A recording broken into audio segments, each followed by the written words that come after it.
discuss a case study of an unaware leader. Earlier this week, I talked about what are some of the things that an aware leader has to be taking in mind when they become more aware.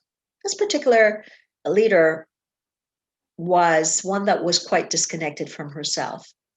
She was the CEO of a major company. And what often would happen is that she would be reactive to problems in the company. She would get reports or feedback that would tell her about the concerns. And what she would do is she would react in her meetings or potentially react in less than positive ways with employees that she had had concerns with.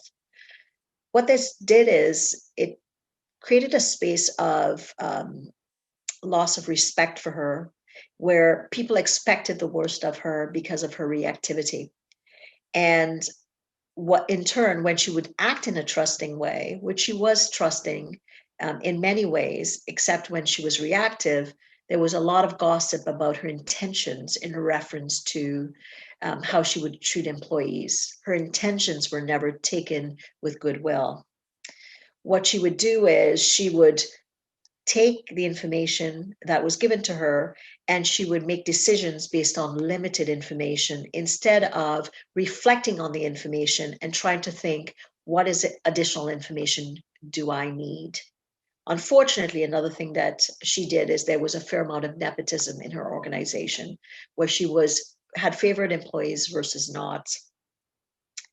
And she would focus on how she would be perceived by the board of directors versus the frontline employees and the managers at the different levels. This is an example of a leader that really was unaware, or if she was aware, what would happen is her reactivity would take over.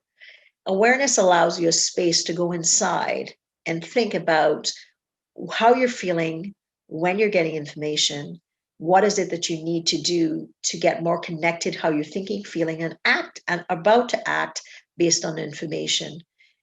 An unaware leader becomes reactive and might take action based on limited information. An aware leader, on the other hand, takes the information, tries to go inside, look at their subjective reality, and then try to create an objective frame prior to reacting, or acting, should I say.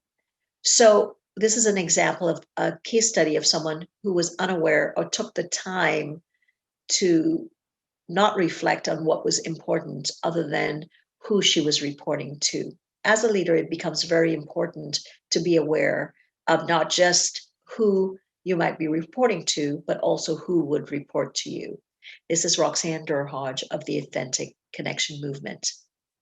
Think, am I aware or unaware as a leader? And what can I do to become more aware, to not make the mistakes that this leader made in my example? Take care.